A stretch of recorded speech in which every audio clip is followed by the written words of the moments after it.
It's Laura Eubanks of Design for Serenity, and it is day 6 in Encinitas, and much progress was made today. I went to Oasis this morning and bought a bunch more plants. Waterwise came with a semi-truck full of 5 gallons. We had Caesar from Sun Valley come with some Dazzlerium Wirelii and another Petalanthus bracteatus and some Berseon and just stuff. So it's starting to come together though.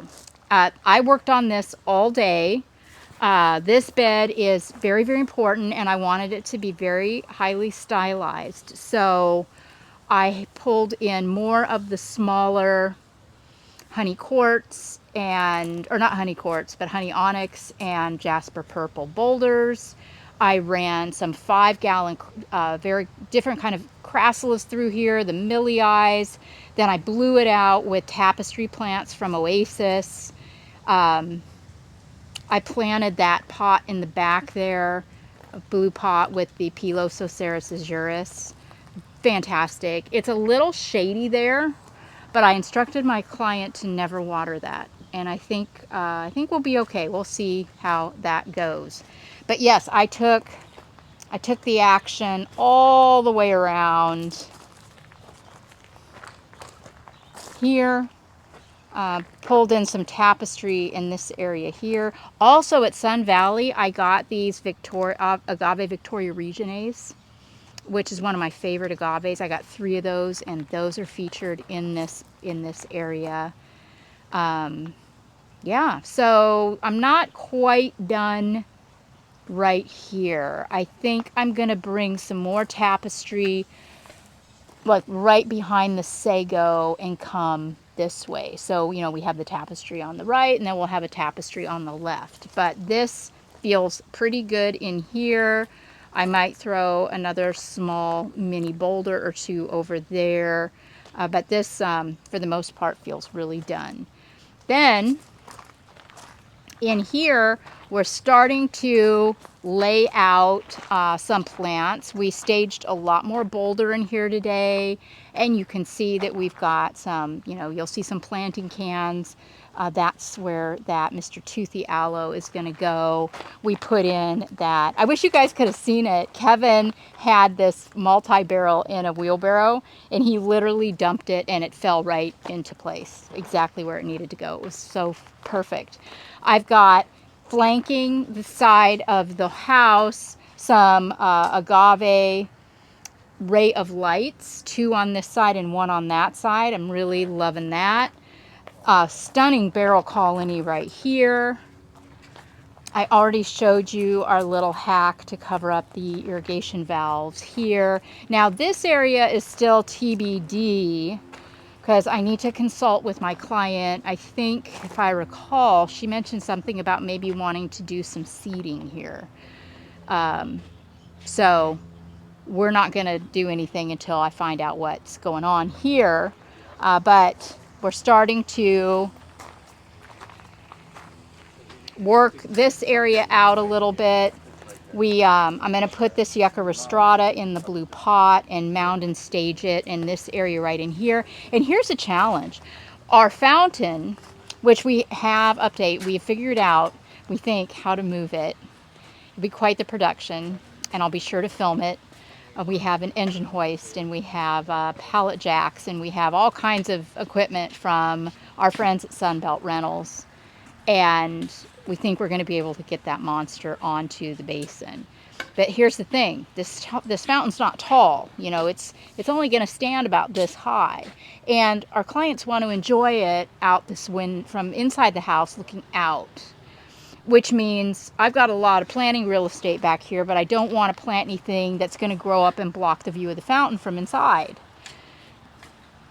I know, right? So I'm thinking I will mound this up a bit and just do a beautiful tapestry here. This stays shady in the afternoon. It's really perfect from an exposure standpoint, and the tapestry will be stunning, framing out the fountain, and it will never get so tall as to block the view. So I think I got me a solution there. Over here, we've got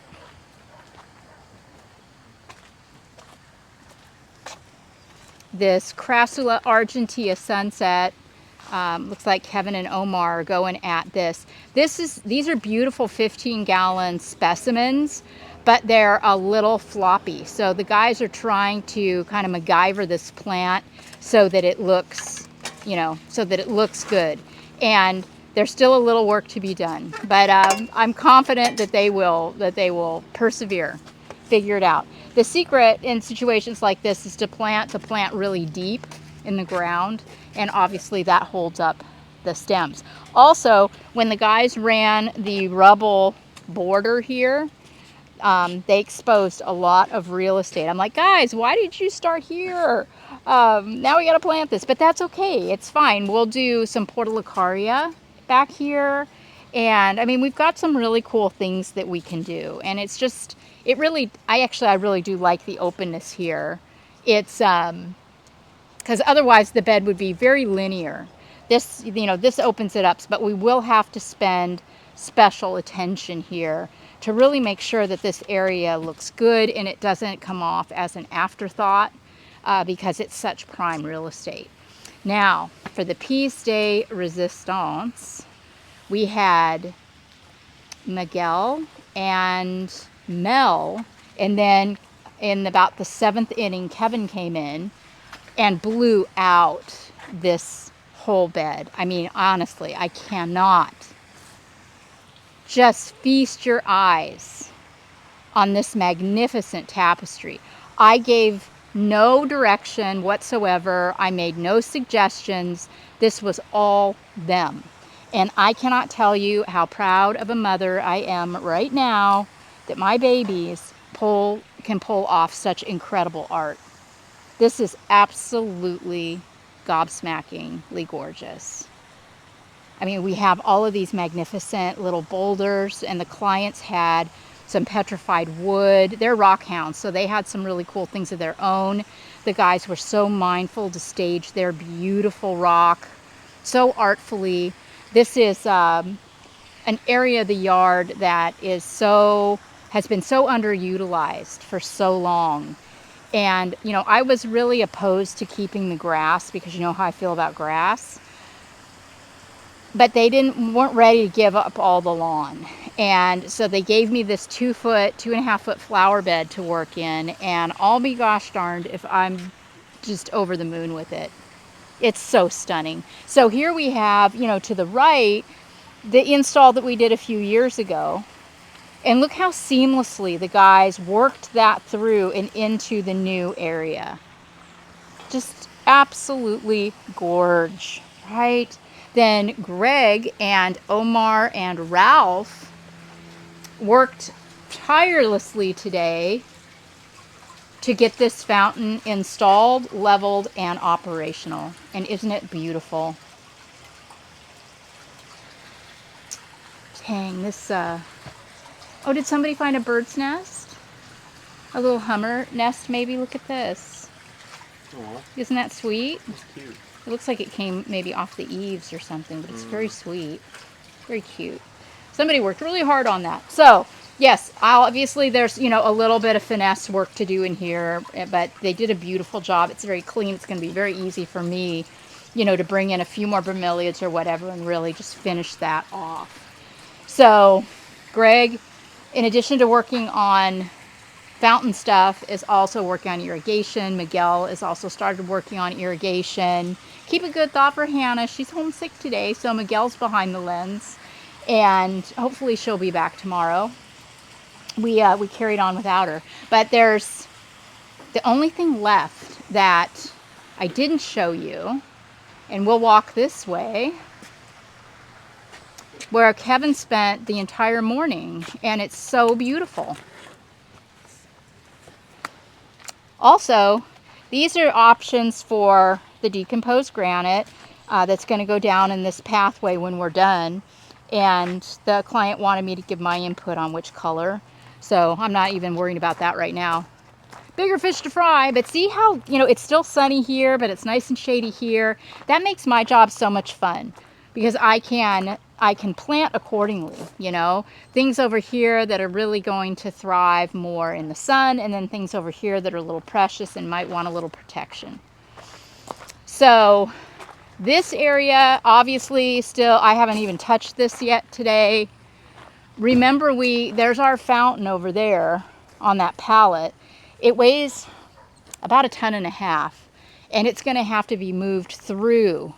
It's not going to fit through the opening here, so we're going to have to move all that soil, most likely, and run it through here.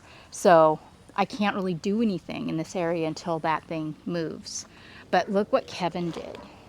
He ran a rubble ribbon all the way down the side. This is such a good thing for you all to see. I get questions from you all the time about, how do I delineate my property from my neighbors? Especially in this situation where, to the left is all this shrubbery. And it's okay though. I mean, it's beautiful now. Look at how this wonderful rubble ribbon of rock does such a magnificent job of delineating what we're doing on the slope from all of the softness of the shrubbery to the left. And also take into consideration how important it is to do some kind of a delineation if you're going to be top dressing. We're going to be doing chamois beige in here, and how would we keep it from, rolling over into the neighbor's yard if we didn't do the edging? So we're thrilled with that, and it really mirrors the edging all along the back, and it's just, everything is just coming together so beautifully. So that was our day today. And we still have Wednesday, Thursday, Friday, and Saturday. We've got more help coming. And now that we've moved the majority of the soil, the majority of the boulders, the majority of the larger plants, it should go pretty quick. So thanks for following. Thanks for your kindness and your comments, for sharing these videos. All the things. I love you guys, and we'll catch you tomorrow. Bye.